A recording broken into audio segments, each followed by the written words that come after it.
Dave Palumbo with Muscle, Serpents, Daily, and guys, it's Wednesday night.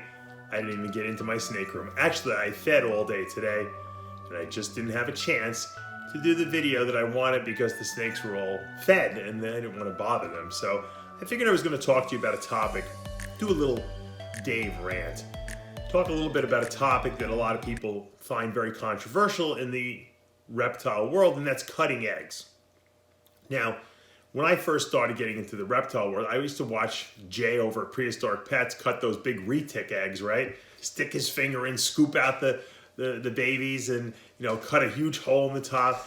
And he said he was doing that basically to save those poor little snakies from drowning. And I just never understood it. It looked kind of cool, but what do I know? I was just getting into the hobby, and I thought that was what you did. So at 56 days, after my ball pythons would, lay their eggs, I would go in there and I'd cut them and I'd scoop, and I would, did a couple of videos, and I was like, and a couple of really good friends of mine said, Dave, you really shouldn't be doing that. And then I did some research into it, and I said, you know what, that's kind of a little moronic, because, you're really traumatizing these babies. A lot of them still have the yolk sacs attached to them. They haven't reabsorbed them yet. Because when a snake pips out of an egg, it stays in the egg for a couple of days to reabsorb all that yolk into its body, and then it will come out when it's ready.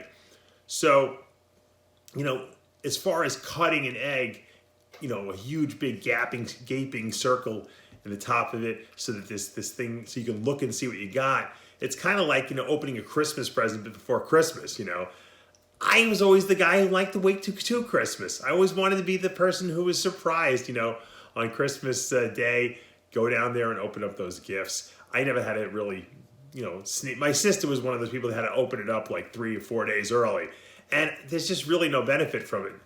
And I think that the snake, if it needs to be in that egg for a longer period of time to be healthier, then leave it in there another 3 or 4 or 5 days, whatever it is. What's the big deal, right? I mean, now, Nick Mutton makes a very good point on Morelia Python Radio a few weeks ago when he was on there talking about it's okay to slit the egg. In other words, slitting and cutting open an egg are two different things. If you put a little slit in the egg at 60 days or 58 days or whatever you want, usually what I do is I wait till one of the snake's pips. If they go past 60 days, I'll slit them all. And that's just putting a little slit in the egg so that in case the snake's egg tooth is not functioning properly or it can't get out and it's trapped, it won't drown in there. It's not really overexposing the snake. It's not traumatizing the snake. It's not doing anything that's going to basically be a negative in terms of development of this snake inside that egg. It's just giving it a little escape hatch, essentially, without overwhelming it and opening up a huge window that might stress out the snake. Now, look, there's plenty of people that cut eggs and the snakes are fine. I have found in my past that whenever I cut an egg early, or cut an egg at all, I always screw it up somehow. It's always like, oh no, I figured the date's wrong. It's really only 50 days. It's not 60 days. Or, I forgot that one of the eggs was laid on, a certain date, and then the rest of the clutch wasn't laid till 8 days later, for whatever crazy reason. So I'm actually cutting them almost, over a week early. So luckily, I haven't screwed up anything too bad. I actually cut a clutch once 2 weeks early. And luckily, I only cut a little bit into it. I didn't really leave a huge gaping hole, so it didn't dry out or anything like that. And it took a long time. It took like 2.5, 3 weeks before the snakes finally came out. Thank God they did. I figured for sure they were dead. I just made sure the moisture, humidity was good. After that, I said, I'm not cutting eggs anymore. Because the big guy up there knows when they're supposed to come out. If we get past a certain day number, I'll cut the slit, let them have access to getting out if they want. But the bottom line is that who knows? Sometimes I've had snakes come out early, 3-4 days early, and I've had snakes come out 3-4 days late. And in both cases, they were fine. So I incubate a little lower than most people do. I incubate at 86 degrees. So it takes a little longer sometimes for my eggs, but not always. Sometimes they come out at day 60, 58. Other times they go 64 days, but I expect them to go a little longer because of the fact that I incubate at a lower temperature, and I find I get less defects that way. Because when I was incubating at 88, like a lot of people do, I don't know. I found that I had more problems. I know the eggs dried out a little bit more. Sometimes I had some spinal kinking. Ever since I started incubating at a lower temperature, I haven't had that problem. So we get back to the original question. Is it right to cut the eggs or not to cut the eggs? Well, it's a personal choice. Don't let anyone tell you one way or another.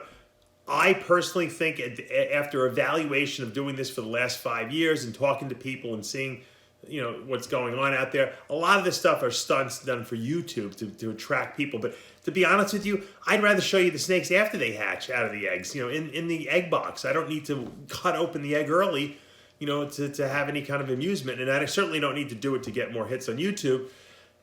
I'd rather just do educational videos like this. So what I do is at day 58 to 60, I'll cut a little slit. Usually what I do is I wait till I see one of these snakes slit or pip, and then I cut the other eggs. And once again, I don't cut out a window. I just cut 2 little slits. It's almost like a little triangle, which will give the snake access to get out if it cannot get out and it gets stuck.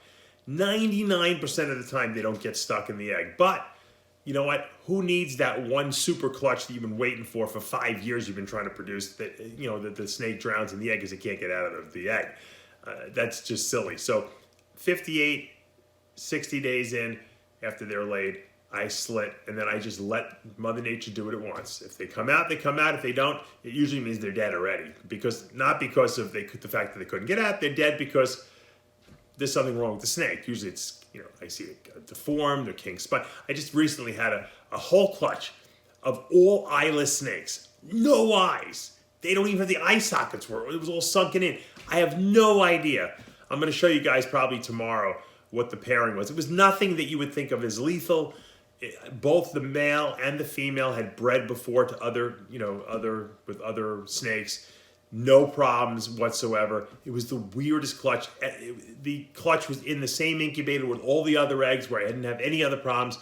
Can't figure it out. Maybe you guys in the comments when I do my video tomorrow can figure out what went wrong. But that's just what happened. And the funny thing is that one of these eyeless ones, actually 2 of them, popped right out on their own. They slit the thing and they came out. And one of them was actually was still connected inside. It wasn't even fully developed. The other one actually came out and is fine. And I don't know. I might keep it just to see how long it lives, but see if it feeds. It's just kind of weird. But that's what happens. When you hatch thousands of eggs, you're going to have a couple of weird ones and weirdo ones. So I think that what happens is when people first start breeding, they're so excited to see what they got and to check the odds. But you know what the truth is? What's the big deal? Wait another 5 days. Who cares? Let the snakes do what they got to do. Wait till Christmas. All right, guys, I hope you're enjoying the channel and all the educational videos we're putting out at least minimum 5 days a week now with this daily vlog we're doing. Make sure you subscribe, turn on your notifications, hit that like button, and we'll be back tomorrow morning.